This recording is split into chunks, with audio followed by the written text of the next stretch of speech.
তারপর আবার মনে হচ্ছে যে একে তো পাশে রিভার, তারপরে আবার সুইমিং পুল, এত পানি দরকার আছে কি? কেন তুমি সাঁতার পারো না? না, তো আমার মনে হয়, আমি জানি না, কিন্তু ওনাদের ভালো লেগেছে নিশ্চয়ই। একটা জোরে করতালি হোক সবাই। থ্যাংক ইউ সো আচ্ছা, মাচ। আমরা খুব দারুণ ভাবে কিছু কথা শুনছিলাম, কি পরিকল্পনা আছে। আরেকবার একটা জোরে করতালি হয়ে যাক মিস্টার রুবেল আজিজের জন্য, প্লিজ এভরিওয়ান।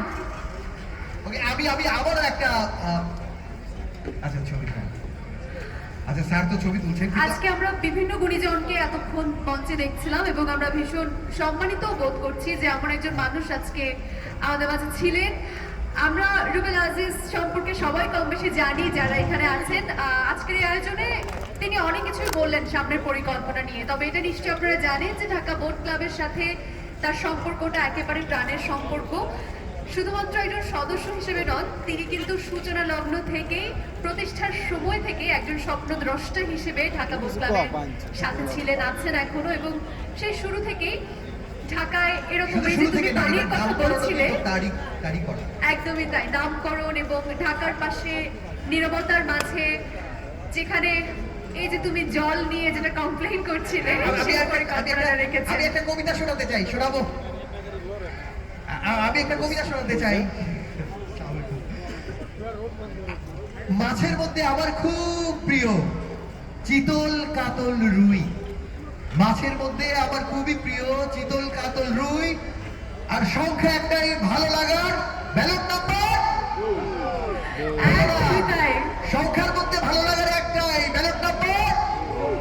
দেখেন সবাই যে কত ভালোবাসে তাকে, সেটাই কিন্তু সবার উচ্ছ্বাস দেখে বোঝা যাচ্ছে। একদমই তাই, ভীষণ ভালোবাসেন সবাই এবং সামনেই নির্বাচন, আমরাও আশা করব যে তিনি জয়যুক্ত হবেন। আমাদের পক্ষ থেকে শুভকামনা থাকবে। একই সাথে আপনারা সবাই তার সম্পর্কে অন্য পরিচয়গুলো নিয়ে জানেন। দেশের শীর্ষস্থানীয় শিল্প গোষ্ঠী পার্টেক্স গ্রুপে তিনি ম্যানেজিং ডিরেক্টর হিসেবে দায়িত্ব পালন করছেন এবং ক্লাবের ইতিহাসেও তিনি খুব উজ্জ্বল একটি নাম আমরা জানি। শুধুমাত্র নেতৃত্বের দিক থেকে নয়, আরো বিভিন্নভাবেই তিনি সবসময় বিভিন্ন ক্লাবের সাথে জড়িত আছেন। এই মুহূর্তে বরণী ক্লাবের প্রেসিডেন্ট হিসেবে দায়িত্ব পালন করছেন, গুলশান ক্লাবের দায়িত্ব পালন করেছেন। এবার দেখা যাক ঢাকা বোট ক্লাবের সামনের বছরে তিনি প্রেসিডেন্ট হিসেবে দায়িত্ব পালন করতে পারেন কিনা। So what do you say, পারবেন কিনা? অবশ্যই, I think that's good. So Rony, আমার মনে হয় সবাই এতক্ষণ সুন্দর সুন্দর কথা শুনছিল, এবার মনে হয় সুন্দর গান শুনবো এবং সবাই অধীর আগ্রহে আছে এবং যার নামটি বলবো, বললেই সবাই চিৎকার দিয়ে উঠবে, তাকে সবাই ভালোবাসি আমরা।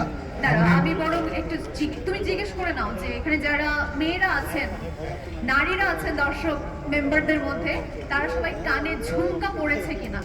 ঝুমকা কারা কারা পড়েছেন? ঝুমকা, হ্যাঁ সবাই সবাই সবাই সবাই পড়েছে, তাদের ভালো লাগা।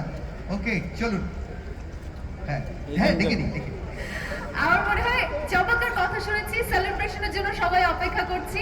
একটু হিন্ট দিয়েছি, কানে ঝুমকো থাকুক বা না থাকুক, এখন কিন্তু ঝুমকা দোলাতেই হবে, ঝুমকার তালে তালে নাচতেই হবে। কেন বলুন তো? কে আসবে? শুনতে পাইনি। কেউ বলছে জেফার, আর কে আসতে পারে? কাকে আগে ডাকবো? Good news is we have both. কাকে আগে চাই? আমার মনে হয় যে নামটা বেশি জোরে শুনছি সেটাই আগে ডাকি। দুজনই আসবেন, তবে please first of welcome on the stage Jefar and followed by that Muza will be here as well. আমরা গ্লোবাল পারফরম্যান্স দেখবো একটু দেশি ভাইব নিয়ে, সো লেটস এনজয়। এটা